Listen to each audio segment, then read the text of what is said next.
Hello everyone, welcome back to the series of all India bar exam PYQs. और आज हम बात करने वाले हैं आईपीसी के प्रीवियस ईयर क्वेश्चन पेपर के बारे में, जो कि ऑल इंडिया बार एग्जाम में पूछे जा चुके हैं। साथ ही साथ मैं बता दूं, ये सारे क्वेश्चंस आपके लिए राजस्थान एपीओ के लिए भी इंपॉर्टेंट हो जाते हैं और आने वाले किसी भी स्टेट जुडिशरी के लिए भी ये इंपॉर्टेंट होने वाले हैं, जिन भी स्टेट्स में या जिन भी एग्जाम्स में आईपीसी के क्वेश्चंस आते हैं। तो चलिए स्टार्ट करते हैं। हमारा आज का पहला क्वेश्चन है, A offers to bribe B. A ने B को bribe offer करा है, who is a public servant, as a reward for showing A some favor in exercise of B's official functions. B accepts the bribe. A has, अब आपके पास ये options है, that is A has abetted the offense defined in section 160. A has abetted the offense defined in section 161. A has abetted the offense defined in section 162 of IPC, or A has abetted the offense defined in section 163 of IPC. तो इनमें से कौन सा option सही होगा? हम यहाँ पर बात कर रहे हैं, A ने B को ब्राइब ऑफर करा, जो कि एक पब्लिक सर्वेंट है, as a reward for showing A some favor in exercise of B's official function. अब B ने उस ब्राइब को एक्सेप्ट कर लिया। अब बी जो है वो तो पब्लिक सर्वेंट और उसने ब्राइब एक्सेप्ट करा है, तो यहाँ पर ए जिसने ऑफर करा है उसने कौन सा ऑफेंस करा है? उसने अबेटमेंट तो करी है, लेकिन इनमें से किस सेक्शन में वो अबेटमेंट जाने वाला है? तो हमारा करेक्ट ऑप्शन है, that is option 2, A has abetted the offence defined in section 161 of IPC. तो किसी भी पब्लिक सर्वेंट को या पब्लिक ऑफिसर को अगर हम ब्राइब देते हैं तो वो अबेटमेंट सेक्शन 161 के अकॉर्डिंग वो अबेटमेंट हो जाएगा। Next question, a committee which led to the passing of Criminal Law Amendment Act 2013 was headed by. The committee which led to the passing of Criminal Law Amendment Act 2013 का जो हमारा amendment act पास हुआ था, उसे कौन से committee के द्वारा करा गया था? किस जस्टिस के अंडर वो कमिटी बनी थी? Is it justice Dalveer Bhandari, justice Altamas Kabir, justice J S. Verma और justice A S. Anand? So the correct option to this question is option 3, that is Justice J.S. Verma Committee. Justice J.S. Verma Committee ने Criminal Amendment Act 2013 पास करवाया या पास किया। Next question is Z, under the influence of madness, attempts to kill X. Z जो कि influence of madness में है, उसने attempt करा कि वो X को kill कर देगा। Is Z guilty of an offense? क्या Z किसी ऑफेंस के लिए गिल्टी होगा? Has X the same right of private defense which he would have if Z were sane? क्या X के पास same right of private defence रहेगी? अगर Z सेन पर्सन होता तो उस वक्त X के पास जो भी प्राइवेट डिफेंस होती, क्या अभी भी रहेगी? इसके ऑप्शंस हैं, Z has not committed any offense as per section 98 of IPC and the same right of private defense to X if Z is mad. As per section 98 of IPC, X has committed an offense and no right of private defense to X. Option third is Z has committed an offense for not using his mind, for none of the above. तो पहली बात ये कही जा रही है, हमारे option 3 में दिया हुआ है कि Z has committed an offense. अब आप बताइए कि क्या एक अनसाउंड माइंड पर्सन किसी भी तरह का ऑफेंस कर सकता है? अगर कोई भी अनसाउंड माइंड का पर्सन कोई भी ऐसा एक्ट करता है, अगर वो सेन होता तब वो ऑफेंस कहलाता, लेकिन यहाँ पर Z अनसाउंड माइंड था, इसीलिए ये ऑप्शन तो हम कट कर देंगे। तो ऑप्शन 3 हमारा कट हो गया। अब हमारे पास और दो ऑप्शन है, Z has not committed an offense. ये बात तो सही है, Z has not committed an offense as per section 98 of IPC and the same right of private defense to X if Z is mad. अब Z अगर mad है, still X के पास right of private defence रहेगा, तो हमारा option A सही हो जाता है। Option 1 is the correct option. Even if Z एक अनसाउंड माइंड पर्सन है, लेकिन उसने एक एक्ट करा जिससे X को चोट पहुंच सकती थी, तो X के पास ये बराबर का अधिकार है कि वो अपने प्राइवेट डिफेंस में Z पर कोई भी डिफेंस ले सकता है। Next question is, as per section 53 of IPC, the word injury denotes any harm whatever illegally caused to any persons. Body, mind, reputation या ऑल ऑफ द अबव? यहां पर बात हो रही है सेक्शन 53 ऑफ आईपीसी की। सॉरी, ये question में शायद कुछ गड़बड़ी है। क्वेश्चन हमारा रहेगा as per section 44 of IPC, क्योंकि इंजरी की डेफिनेशन हमारे सेक्शन 44 ऑफ आईपीसी में दी हुई है। तो यहाँ पर बात हो रही है कि इंजरी में क्या क्या चीजें इंक्लूड होती है। क्या हम बॉडी की इंजरी करेंगे तो इंजरी कहलाएगी, माइंड की, रेप्यूटेशन की, या ऑल ऑफ द अबव? तो हमारा करेक्ट आंसर हो जाएगा ऑल ऑफ द अबव। अगर किसी भी पर्सन को body, mind, reputation and one more thing that is property, अगर इन चारों की इंजरी की जाए तो वो सारी इंजरी हमारे एज पर सेक्शन 44 में इंजरी में शामिल हो जाती है। Next question is casting couch in Bollywood, the Indian film industry is an example of. Casting couch in Bollywood, the Indian film industry is an example of. Casting couch के बारे में आपने सुना होगा, ये एक तरह का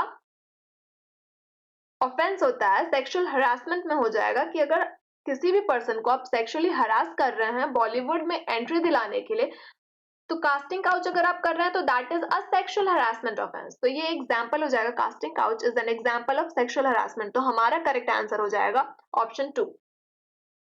अब नेक्स्ट क्वेश्चन है harbouring an offender who has escaped from custody.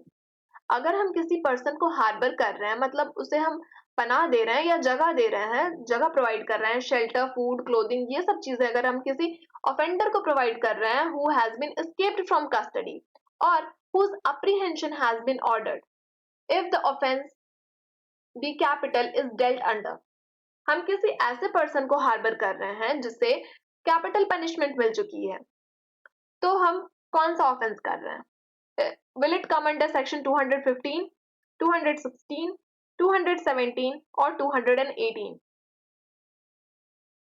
Correct answer to this question is option first, that is section 215 of IPC का ऑफेंस यहाँ बनेगा। Next question is the maxim actus non facetium nisi mensitria means। इस maxim का क्या मतलब होगा? actus non facetium nisi mensitria। First option is there can be no crime without a guilty mind, crime has to be coupled with guilty mind, crime is the result of guilty mind, or in crime intention is relevant, motive is irrelevant। Correct answer to this question is option 1, that is there can be no crime without a guilty mind। हम बिना कुछ सोचे समझे या बिना किसी guilty mind के हम कोई ऐसा एक्ट कर ही नहीं कर सकते हैं विच is an offence.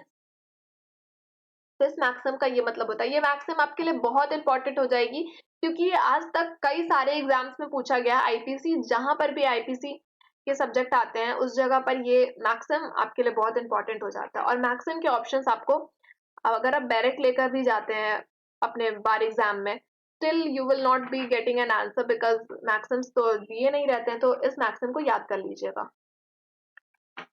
Next question is the famous pronouncement of Delhi High Court regarding constitutional validity of section 377 of the IPC reversed by Supreme Court in which of the following cases। यहाँ पर बात हो रही है, जो famous pronouncement था Delhi high court ने ये कहा था कि section 377 is constitutionally valid.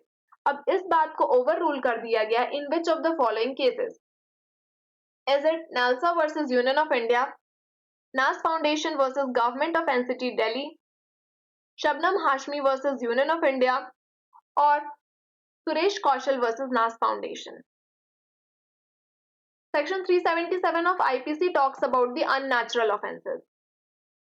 So the correct answer to this question is option 4, that is Suresh Kaushal versus Nas Foundation के केस में सुप्रीम कोर्ट ने रिवर्स कर दिया था दिल्ली हाई कोर्ट का जजमेंट।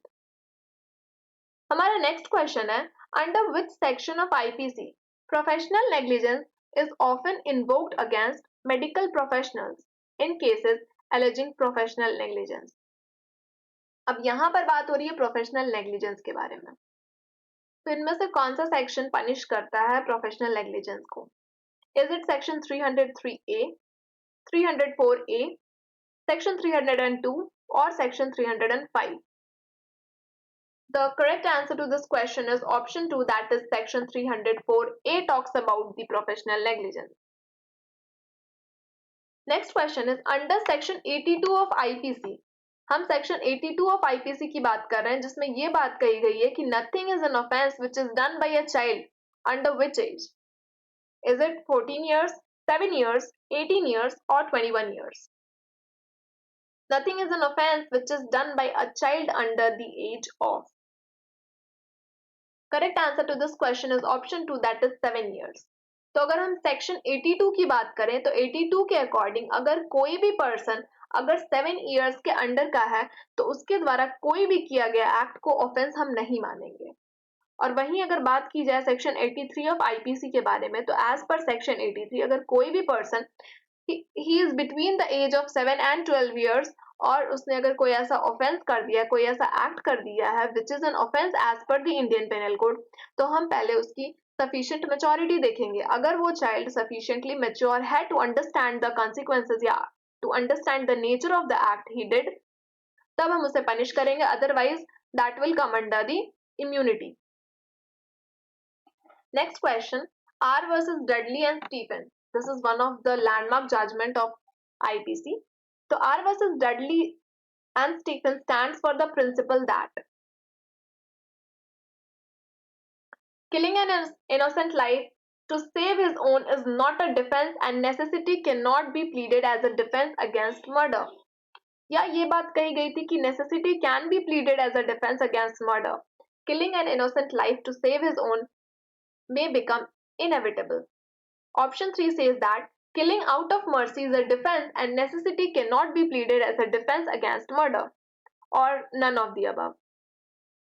R versus Dudley के केस में क्या बात हेल्ड करी गई थी?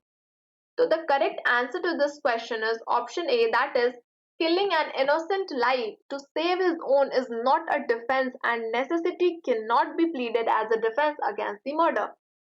हम डॉक्ट्रिन ऑफ नेसेसिटी का इस्तेमाल नहीं कर सकते हैं खुद की जान बचाने के लिए, हम किसी इनोसेंट पर्सन की जान नहीं ले सकते हैं। ये बात कही गई थी R versus Dudley and Stephen के केस में। Next question is A incites a dog to spring upon Z without Z's consent.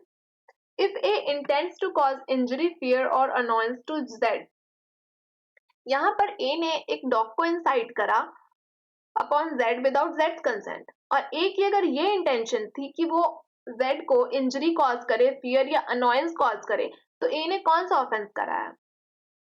क्या A ने फोर्स यूज करा है Z के खिलाफ?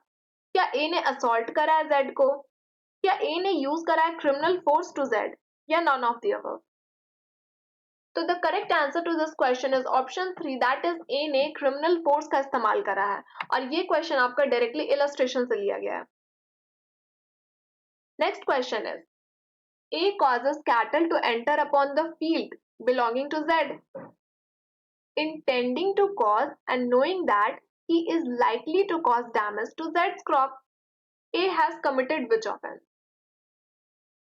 See, A ने क्या करा? A ने कैटल को एंटर करवा दिया Z की फील्ड में, और उसकी ये इंटेंशन थी कि कैटल जब एंटर कर रहा है तो that will cause damage to Z's crop. यहाँ पर Z के क्रॉप को डैमेज करने का उसका इंटेंशन था, तो A ने कौन सा ऑफेंस करा है? Has he committed मिसचिफ, criminal trespass, criminal breach of trust और एक्सटॉर्शन? A की ये इंटेंशन थी कि वो Z के क्रॉप को डिस्ट्रॉय कर देगा। तो the correct answer to this question is option 1, that is mischief. A ने मिसचिफ करा because he is damaging another's property. इसमें A का तो कोई फायदा नहीं हो रहा है, that's why he is doing a मिसचिफ। और ये वाला क्वेश्चन भी डायरेक्टली इलस्ट्रेशन से लिया गया है। Next question is, punishment to which offender are liable under the provisions of IPC are? इनमें से कौन से पनिशमेंट्स हम आईपीसी में देखते हैं? Death and imprisonment for life, rigorous imprisonment and simple imprisonment, forfeiture of property and fine, और all of the above. तो अगर आपने आईपीसी का सेक्शन 53 पढ़ा हो तो उसमें पनिशमेंट की बात करी गई है, और पनिशमेंट हमारे पास 5 तरह के होते हैं। डेथ हो गया, imprisonment for life, rigorous and simple imprisonment, forfeiture of property and fine. तो all of the above options are the correct. तो क्वेश्चन 14 का सही ऑप्शन हो जाएगा option 4, that is all of the above. और आप आईपीसी के सारे इलस्ट्रेशंस पढ़ लीजिएगा because illustrations are very important in IPC. और मोस्टली क्वेश्चंस जो होते हैं वो डायरेक्टली इलस्ट्रेशन बेस्ड होते हैं, इलस्ट्रेशन को ही डायरेक्ट कॉपी कर दिया जाता है और आपसे पूछा जाता है कि which of the following offence यहाँ पर बन रहे हैं। Next question is McNaughton rule forms the basis of law. McNaughton's case is also one of the important case. R versus Dudley का केस हो गया, मैकनॉटन्स रूल हो गया, ये कुछ केसेस होते हैं जो बहुत इंपॉर्टेंट हैं। तो चलिए, मैकनॉटन्स रूल कौन सा बेसिस फॉर्म करता है? Does it talk about infancy, insanity, ignorance of fact, or the mistake? So the correct answer to this question is option 2, that is insanity. मैकनॉटन्स rule में insanity के बारे में बात करी गई है और ये भी कहा गया है कि हम मेडिकल insanity को एज अ डिफेंस नहीं ले सकते, लेकिन legal insanity is always a defense. Next question is, which of the following section is designated to curb infanticide? Is it section 317, 313, 318 or section 315 of the Indian Penal Code 1860? So the correct answer to this question is option 4, that is section 315 of IPC talks about the design to curb infanticide. Next question is, the provisions of the Indian Penal Code apply also to any offence committed by. Provisions of the Indian Penal Code apply also to any offence committed by any citizen of India in any place without and beyond India. क्या IPC की provisions उन persons पर apply होंगे जो कि कोई भी citizen India के हैं लेकिन इंडिया के बाहर वो हैं? Secondly, any person on any ship or aircraft registered in India wherever it may be. Thirdly, any person in any place without and beyond India committing offence targeting the computer resource located in India. So the correct answer to this question is option 4, that is all of the above. इन तीनों provisions पर हमारा IPC apply होगा। कोई भी ऐसा citizen जो कि India के बाहर अगर कोई भी ऐसा ऑफेंस कर रहा है जो कि पनिशेबल है एज पर आईपीसी, तो हम उस पर्सन पर आईपीसी लागू कर सकते हैं। कोई भी ऐसा पर्सन, तो यहाँ पर एनी पर्सन की बात करी गई है। पर्सन मतलब he can be a citizen और नॉन सिटीजन ऑफ इंडिया। तो कोई भी ऐसा पर्सन अगर किसी शिप या एयरक्राफ्ट जो कि रजिस्टर्ड है इंडिया में, तो उस पर्सन पर हम आईपीसी अप्लाई कर सकते हैं अगर वो पर्सन कोई ऑफेंस कर रहा है तो। और थर्डली, अगर कोई भी पर्सन अगर he is without and beyond India, मतलब इंडियन टेरिटरी के भी बाहर है, इंडियन अथॉरिटी के भी बाहर है, and that person is committing कोई भी ऑफेंस, अगर वो टारगेट कर रहा है कंप्यूटर रिसोर्स जो कि लोकेटेड है इंडिया में, तो that person can also be tried as per the IPC. Next question is, voluntarily throwing or attempting to throw acid is an offense punishable under. Voluntary throw करना या attempt to throw करना acid offense हो जाता है punishable under which of the following sections? Is it section 326B, section 120B, section 309 or section 295B? Correct answer to this question is option 1, that is section 326B talks about voluntarily throwing acid or attempting to throw acid. किसी पर acid throw करना या attempt to throw करना punishable offence है as per section 326B of IPC. जहां तक बात है सेक्शन 120B की, तो it talks about criminal conspiracy, और क्रिमिनल कंस्पिरेसी की पनिशमेंट सेक्शन 120 के बी में दी गई है और 120A में क्रिमिनल कंस्पिरेसी की डेफिनेशन दी हुई है। Next question, A is at work, ठीक है, ए काम कर रहा है विद अ हैचेट, वो एक कुल्हाड़ी से किसी पेड़ को कट कर रहा होगा, तो the head flies off and kills a man who is standing by. Here if there was no want of proper caution on part of A, his act is, A काम कर रहा था हैचेट से और उस हैचेट का head fly करके किसी पर्सन को लग गया जो कि स्टैंडिंग वो नियर बाई स्टैंड कर रहा था, एंड ये भी बात थी कि वहां पर प्रॉपर कॉशन लेने की जरूरत नहीं थी। तो क्या ए ने कोई ऑफेंस करा है, और अगर करा है तो विच offence? Whether A has committed the offense of murder, culpable homicide, उसने कोई ऑफेंस नहीं करा है, या उसने एक ऑफेंस करा है causing grievous hurt का। तो the correct answer to this question is not an offence. A ने कोई ऑफेंस नहीं करा है बिकॉज वो जिस जगह पर वर्क कर रहा था वहां पर प्रॉपर कॉशन लेने की जरूरत ही नहीं थी। हमारा नेक्स्ट क्वेश्चन है A and B agree to fence with each other for amusement. I hope आपको ये सेक्शन याद आ गया होगा, ये भी एक इलस्ट्रेशन से लिया गया है, ये इलस्ट्रेशन भी एक सेक्शन से लिया गया है, सॉरी। हाँ, तो ए एंड बी एग्री कर जाते हैं to fence with each other for amusement. This agreement implies the consent of each to suffer any harm which is the course of fencing। Fencing के दौरान उन्होंने कंसेंट दे दी कि कुछ भी अगर हार्म होता है तो हमारे खुद की जिम्मेदारी होगी। May be caused without foul play, और वहां पर कोई फाउल प्ले नहीं होना चाहिए। And if A while playing Fairlie, यहाँ पर ए फेयरली प्ले कर रहा था और उसने बी को हर्ट कर दिया, A commit no offence, the provisions are given under. A ने कोई ऑफेंस नहीं करा है और इसका प्रोविजंस इनमें से कौन से सेक्शन में दिया हुआ है? इज इट सेक्शन 87, 85, 86 और section 88 of the IPC? So the correct answer to this question is option 1, that is section 87 talks about this illustration. Next question is the provision of the right of private defense are given under। हम बात कर रहे हैं right of private defence के बारे में और इनमें से किस सेक्शन में राइट ऑफ प्राइवेट डिफेंस दिया हुआ है? Is it section 96 to section 100, section 94 to section 106, section 96 to 106 और section 95 to 106 of the Indian Penal Code? So the correct answer to this question is option 3, that is under section 96 to 106 of IPC talks about the right of private defense। ये topic भी आपका बहुत ही important हो जाता है, ये Rajasthan APO के लिए भी बहुत इंपॉर्टेंट है। Next question is act strike a. A is by this provocation excited to violent rage। Why a bystander intending to take advantage of A's rage and to cause him kill X gives a revolver into A's hand। For that purpose, A kills X with the revolver।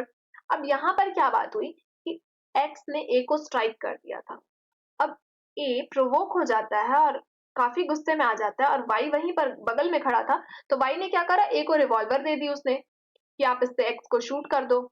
ये तो already गुस्से में था ही और उसे revolver मिल गई तो उसने शूट कर दिया। तब यहाँ पर पूछा जा रहा है कि ए कौन से ऑफेंस के लिए लायबल होगा? A is liable for committing murder and Y is liable for abetting murder। A is liable for committing culpable homicide and Y is not liable। A is liable for committing culpable homicide and Y is liable for abetting culpable homicide not amounting to murder, or A is not liable and Y is liable for abetting murder। So the correct answer to this question is option 1, that is A is liable for committing murder and Y is liable for abetting murder।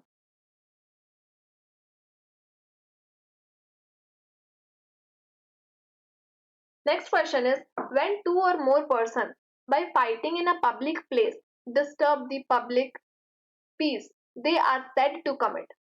कोई भी person जहां पर दो से ज्यादा लोग मिलकर अगर पब्लिक प्लेस में वो फाइट कर रहे हैं और वो डिस्टर्ब कर रहे हैं पब्लिक पीस को, तो they are said to commit a riot, an affray, an assault और none of the above.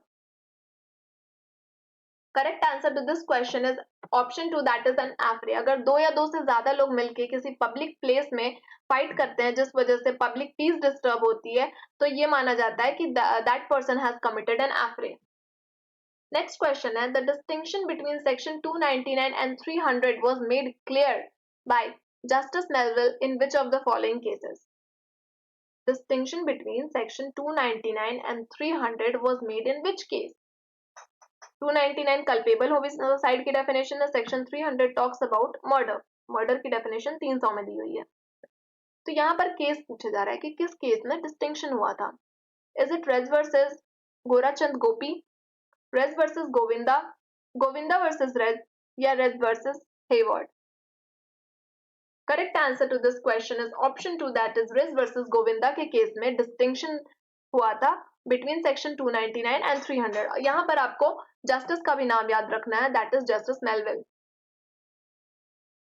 Next question is आज का ये लास्ट क्वेश्चन है and it says that when two or more person agree to do an illegal act, दो या दो से ज्यादा लोगों ने मिलकर एक इलीगल एक्ट करा, एग्री करा इलीगल एक्ट करने के लिए, या कोई ऐसा act which is not illegal by illegal means, such an agreement is designated as.